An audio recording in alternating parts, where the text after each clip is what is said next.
Hello दोस्तों।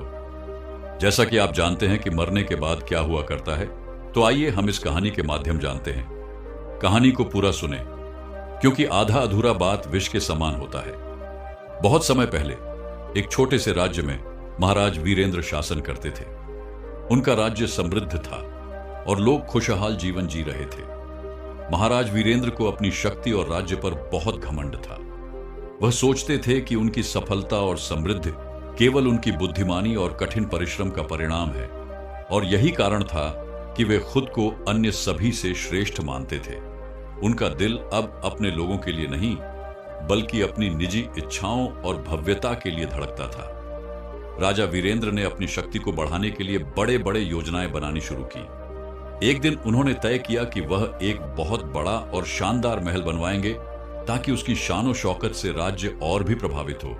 लेकिन इसके लिए उसे बहुत अधिक धन और संसाधनों की जरूरत थी, और उसने यह फैसला किया कि उसे यह सब राज्य के गरीब लोगों से लेना होगा।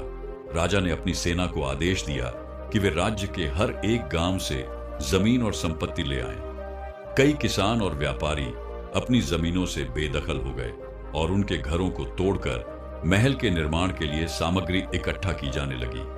बहुत से लोग अपनी मेहनत से कमाई गई संपत्ति खोने के बाद बहुत दुखी हुए, लेकिन राजा का मन माया और भव्यता में बसा था। वह उन सभी के दुखों को नजरअंदाज करता हुआ महल के निर्माण में व्यस्त था।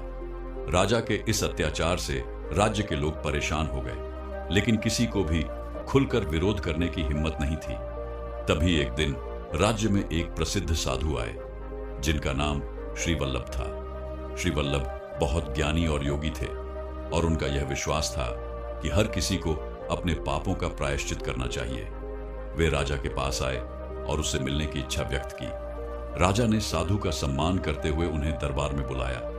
श्री वल्लभ ने राजा से कहा, महाराज, आप एक महान शासक हो, लेकिन आपके द्वारा किए गए कर्म गलत हैं। आप लोगों से उनका हक छीन रहे हैं, और इस पाप का परिणाम आपके राज्य और आप पर बहुत बुरा असर डालेगा। राजा वीरेंद्र ने उन्हें उपेक्षा से देखा और कहा, तुम क्या जानते हो साधु? मैं सबसे शक्तिशाली राजा हूं, और मेरे राज्य में कोई भी मुझे नहीं चुनौती दे सकता। मैं अपनी इच्छाओं को पूरा करने के लिए जो चाहूं वह कर सकता हूं। श्री वल्लभ ने गंभीरता से कहा, महाराज, पापों से भागना संभव नहीं है। इस संसार में हर कर्म का परिणाम होता है। तुम्हारे पापों के कारण तुम्हारे राज्य में दुख और कष्ट आएंगे, और यह दुख केवल तुम्हारे द्वारा किए गए कर्मों का परिणाम होगा। राजा ने साधु की बातों को नजरअंदाज किया, लेकिन उन शब्दों का असर उसके दिल में गहरा बैठ गया था। कुछ समय बाद, जैसा कि साधु ने कहा था, राज्य में भयंकर अकाल पड़ा। वर्षा नहीं हुई, फसलें बर्बाद हो गईं, और लोगों के पास खाने को कुछ भी नहीं था। बहुत से लोग भुखमरी के शिकार हो गए, और राजा के महल का निर्माण भी अधूरा रह गया। राजा को समझ में आ गया कि उसके द्वारा किए गए पापों के कारण यह सब हुआ है। एक दिन जब वह अपने महल के आंगन में अकेले बैठा था, श्री वल्लभ फिर से दरबार में आए। उन्होंने राजा से कहा, महाराज, अब समय आ गया है जब आपको अपने पापों का प्रायश्चित करना होगा। अगर आप चाहते हैं कि राज्य फिर से समृद्ध हो और लोग खुशहाल रहें, तो आपको अपने कर्मों को सुधारना होगा। राजा ने गंभीरता से पूछा, मुझे क्या करना चाहिए साधु, ताकि मैं अपने पापों से मुक्ति पा सकूं? श्री वल्लभ ने कहा, आपको अपने राज्य की संपत्ति गरीबों और जरूरतमंदों में बांटनी चाहिए। उन लोगों को उनका हक वापस देना चाहिए जिनसे आपने उनका अधिकार छीना था। आपको उनके लिए काम करना चाहिए, और केवल इसी तरह से आप अपने पापों को ध्वस्त कर सकते हैं। राजा ने सोचा, और अंत में उसे यह महसूस हुआ कि उसे सही रास्ते पर आना चाहिए। उसने तुरंत अपने आदेश दिए कि राज्य के सभी गांवों में गरीबों को राहत दी जाए।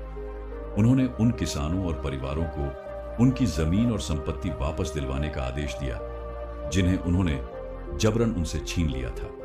साथ ही उसने महल के निर्माण के लिए इकट्ठा किए गए धन और सामग्री को गरीबों में वितरित कर दिया। राजा ने राज्य के सभी लोग की भलाई के लिए कई योजनाओं की शुरुआत की, जैसे कि शिक्षा, स्वास्थ्य सेवाएं और कृषि विकास कार्यक्रम। धीरे धीरे राज्य में खुशहाली लौट आई। अकाल समाप्त हो गया और फसलें फिर से उगने लगी। लोग राजा की अच्छाई को देखकर आश्चर्यचकित हो गए और उन्हें राजा के भीतर एक सच्चे नेता का रूप नजर आने लगा। राजा ने अब समझ लिया था कि शक्ति और धन से अधिक महत्वपूर्ण यह है कि हम अपने कर्मों के प्रति जिम्मेदार रहें। उसने अपनी शाही हैसियत को विनम्रता के साथ स्वीकार किया और लोगों की सेवा में अपना जीवन समर्पित कर दिया। कहानी की शिक्षा। यह कहानी हमें यह सिखाती है कि हमारे पापों का परिणाम हमें भुगतना पड़ता है, लेकिन अगर हम अपनी गलतियों को सुधारने का प्रयास करते हैं और दूसरों के भले के लिए काम करते हैं तो हम पुण्य प्राप्त कर सकते हैं।